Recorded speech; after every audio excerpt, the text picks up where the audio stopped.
നമസ്കാരം, ദീപിക ന്യൂസിലേക്ക് സ്വാഗതം. പ്രധാന വാർത്തകൾ. സംസ്ഥാന ചലച്ചിത്ര അവാർഡ് നിർണയത്തിൽ കുട്ടികളെ പരിഗണിക്കാതിരുന്നതിനെതിരെ പരക്കെ വിമർശനം. കുട്ടികളുമായി ബന്ധപ്പെട്ട ചില സിനിമകൾ അവാർഡ് നിർണയത്തിന് എത്തിയിരുന്നു.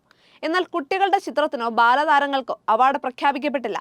നിരവധി വിവാദങ്ങളിൽ അകപ്പെട്ട വേടന് പോലും അവാർഡ് നൽകിയിട്ടും ബാലതാരങ്ങളെ അവഗണിച്ചെന്നായിരുന്നു പലരുടെയും വിമർശനം.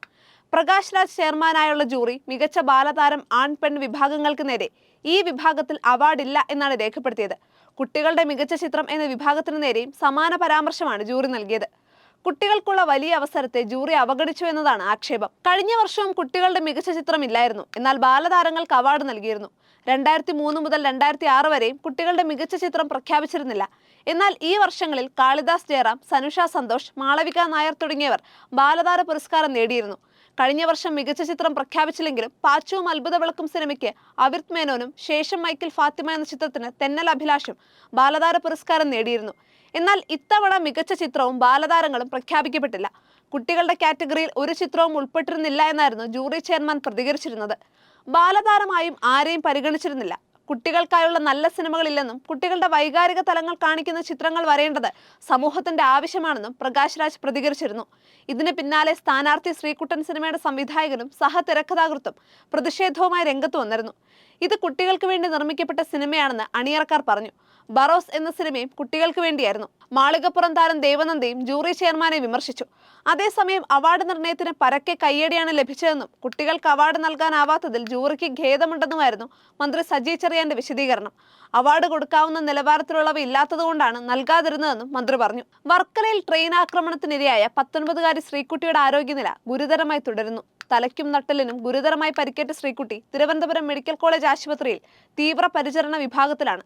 തലച്ചോറിൽ ചതവുണ്ട്. നിലവിൽ സർജിക്കൽ ഐസിയുവിലുള്ള ശ്രീകുട്ടി അപകടനില തരണം ചെയ്തിട്ടില്ലെന്നും ന്യൂറോ ഉൾപ്പെടെ എല്ലാ വിഭാഗങ്ങളും ചേർന്നുള്ള ചികിത്സയാണ് നൽകുന്നതെന്നും medical college superintendent doctor Jayachandran പറഞ്ഞു. 2 പെൺകുട്ടികൾ ശുചിമുറിയിൽ പോയി വരുമ്പോൾ വാതിലിനടുത്തുണ്ടായിരുന്ന പ്രതി പരച്ചിമൂട് സ്വദേശി സുരേഷ് കുമാർ ശ്രീകുട്ടിയെ ചവിട്ടി പുറത്തേക്കിടുകയായിരുന്നു. കോയമ്പത്തൂരിൽ 19-കാരെ തട്ടിക്കൊണ്ടുപോയി ബലാത്സംഗം ചെയ്ത പ്രതികളെ ഏറ്റുമുട്ടലിലൂടെ തമിഴ്നാട് പോലീസ് കീഴടക്കി. കസ്റ്റഡിയിലെടുക്കുന്നതിനിടെ രക്ഷപ്പെടാൻ ശ്രമിച്ച പ്രതികളുടെ കാലിൽ വെടിവെച്ച് വീഴ്ത്തുകയായിരുന്നു. പരിക്കേറ്റ പ്രതികളെ കോയമ്പത്തൂർ മെഡിക്കൽ കോളേജിൽ പ്രവേശിപ്പിച്ചു. ശിവഗംഗ സ്വദേശികളായ ഗുണ, സതീഷ്, കാർത്തിക് എന്നിവരാണ് പിടിയിലായത്. കോൺസ്റ്റബിളിനെ ആക്രമിക്കാൻ ശ്രമിച്ചപ്പോൾ വെടിവെച്ചെന്നാണ് പോലീസ് പറയുന്നത്. കൈക്ക് പരിക്കേറ്റ കോൺസ്റ്റബിളും ചികിത്സയിലാണ്. ഞായറാഴ്ച രാത്രിയാണ് MBA വിദ്യാർത്ഥിനി ആൺ സുഹൃത്തുമായി കാറിൽ സഞ്ചരിക്കുമ്പോൾ മൂവർ സംഘം ആക്രമിച്ചത്. സുഹൃത്തിനെ മർദ്ദിച്ച ശേഷമാണ് പെൺകുട്ടിയെ തട്ടിക്കൊണ്ടുപോയത്. പ്രതിസന്ധിയിലായ നെല്ല് സംഭരണ വിഷയത്തിൽ സർക്കാരിനെതിരെ വിമർശനവുമായി വീണ്ടും മില്ലുടമകൾ രംഗത്ത്. നെല്ല് സംഭരണം പാളിയതിന് കാരണം സർക്കാരാണെന്ന് മില്ലുടമകൾ ആരോപിച്ചു. ജൂൺ മാസം മുതൽ സപ്ലൈകോയെ ഇക്കാര്യത്തിൽ ബന്ധപ്പെടുന്നുണ്ടായിരുന്നു, എന്നാൽ പ്രതികരണം ഉണ്ടായിരുന്നില്ല. കഴിഞ്ഞ ദിവസം മുഖ്യമന്ത്രി വിളിച്ച യോഗം അലസിപ്പിരിഞ്ഞതിന് ശേഷം യാതൊരു ആശയവിനിമയവും ഇക്കാര്യത്തിൽ നടന്നിട്ടില്ല എന്നും മില്ലുടമകൾ പറഞ്ഞു.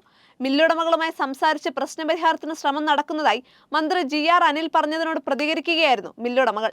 കത്തോലിക്ക ബിഷപ്പുമാരുടെ സംഘം ഇന്ന് പ്രധാനമന്ത്രിയുമായി കൂടിക്കാഴ്ച നടത്തും. സീറോ മലബാർ സഭ major archbishop Mar Raphael തട്ടിലും ഫരീദാബാദ് അതിരൂപത ആർച്ച് ബിഷപ്പ് മാർ കുര്യാക്കോസ് ഭരണകുളങ്ങരയും സീറോ മലബാർ സഭയുടെ മറ്റ് ബിഷപ്പുമാരുമാണ് ഇന്ന് പ്രധാനമന്ത്രിയെ കാണുന്നത്. ഇന്ന് ഉച്ചകഴിഞ്ഞാണ് പ്രധാനമന്ത്രി നരേന്ദ്രമോദിയുമായുള്ള കൂടിക്കാഴ്ച. ലയോ 14 മാർപ്പാപ്പയെ ഇന്ത്യയിലേക്ക് ക്ഷണിക്കുന്ന കാര്യം പ്രധാനമന്ത്രിയോട് അഭ്യർത്ഥിക്കും. രാജ്യത്ത് ക്രൈസ്തവർ നേരിടുന്ന വിവിധ പ്രശ്നങ്ങളും സംഘം പ്രധാനമന്ത്രിയുമായി ചർച്ച നടത്തും.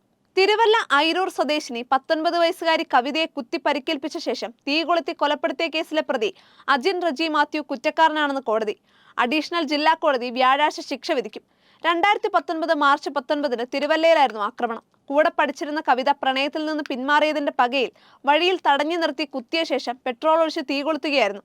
സംഭവശേഷം രക്ഷപ്പെടാൻ ശ്രമിച്ച പ്രതിയെ നാട്ടുകാർ വളഞ്ഞു പിടിക്കുകയായിരുന്നു. കന്നഡ സീരിയൽ നടിക്ക് അശ്ലീല സന്ദേശങ്ങൾ അയച്ച് ശല്യപ്പെടുത്തിയ മലയാളി ബാംഗ്ലൂരിൽ അറസ്റ്റിൽ. വൈറ്റ്ഫീൽഡിൽ താമസിക്കുന്ന നവീൻ കെ മോനാണ് അറസ്റ്റിലായത്. സമൂഹ മാധ്യമങ്ങൾ വഴി നിരന്തരം അശ്ലീല ചിത്രങ്ങളും സന്ദേശങ്ങളും അയച്ച് ശല്യപ്പെടുത്തിയെന്നാണ് പരാതി. നടി നേരിട്ട് വിളിച്ച് വിലക്കിയിട്ടും ശല്യം തുടർന്നതോടെയാണ് പരാതി നൽകിയത്. സ്വകാര്യ സ്ഥാപനത്തിലെ ഡെലിവറി മാനേജറാണ് നവീൻ. കന്നഡ, തെലുങ്ക് സീരിയൽ രംഗത്ത് സജീവമായ നടിയെയാണ് ഇയാൾ ശല്യപ്പെടുത്തിയത്.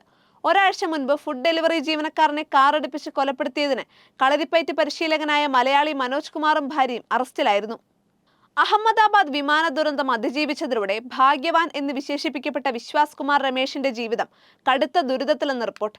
241 പേർ മരിച്ച അപകടത്തിൽ നിന്ന് രക്ഷപ്പെട്ട ഏക വ്യക്തി എന്ന നിലയിൽ ഭാഗ്യവാൻ എന്ന് വിളിക്കപ്പെട്ടെങ്കിലും നിർഭാഗ്യങ്ങളുടെ ഘോഷയാത്രയാണ് തന്നെ പിന്തുടർന്നതെന്ന് ഇദ്ദേഹം ലണ്ടനിൽ പറഞ്ഞു. ഒപ്പമുണ്ടായിരുന്ന സഹോദരൻ അജയ് അപകടത്തിൽ അന്ന് മരിച്ചു. പോസ്റ്റ് ട്രോമാറ്റിക് സ്ട്രെസ് ഡിസോർഡറി എന്ന പ്രശ്നം അലട്ടുന്ന രമേശ് ചികിത്സയിലാണ്. ഭാര്യയോടും 4 വയസ്സുകാരനായ മകനോടുമൊപ്പം പഴയതുപോലെ സന്തോഷിച്ചുല്ലസിക്കാനാവുന്നില്ല. വീട്ടിലുള്ളവരോട് പോലും അധികം സംസാരിക്കാൻ തോന്നുന്നില്ല. ദുരന്തമേൽപ്പിച്ച ശാരീരിക ക്ഷതങ്ങൾ സുഖമായിട്ടില്ല. കാലിനും കാൽമുട്ടിനും പുറത്തും തോളിനുമൊക്കെ ഇപ്പോഴും വേദന. ജോലി ചെയ്യാനോ വാഹനം ഓടിക്കാനോ കഴിയുന്നില്ല. നടക്കാൻ പോലും പ്രയാസം. ചികിത്സയിലായതോടെ താനും സഹോദരനും ചേർന്ന് നടത്തിയിരുന്ന കുടുംബ ബിസിനസ് തകർന്നതോടെ സാമ്പത്തിക പ്രതിസന്ധിയും അലട്ടുകയാണെന്നും രമേശ് പറയുന്നു. തകർന്ന വിമാനാവശിഷ്ടങ്ങൾക്കിടയിൽ നിന്ന് നടന്ന് പുറത്തേക്ക് വരുന്ന രമേശിന്റെ ചിത്രങ്ങൾ ലോകമെമ്പാടും വൈറലായിരുന്നു. പ്രധാനമന്ത്രി നരേന്ദ്രമോദി അദ്ദേഹത്തെ ആശുപത്രിയിൽ സന്ദർശിച്ചിരുന്നു. എയർ ഇന്ത്യ സഹായഹസ്തമേകുമെന്ന പ്രതീക്ഷയിലാണ് രമേശ്. ചാഞ്ചാട്ടം തുടർന്ന സ്വർണ്ണവില വീണ്ടും താഴേക്ക്. ഗ്രാമിന് 65 രൂപയും പവന് 520 രൂപയുമാണ് ഇടിഞ്ഞത്. ഇതോടെ 1 ഗ്രാം സ്വർണത്തിന് 11,225 രൂപയിലും പവന് 89,800 രൂപയിലുമായാണ് വ്യാപാരം പുരോഗമിക്കുന്നത്. ഇതോടെ പ്രധാന വാർത്തകൾ അവസാനിക്കുന്നു.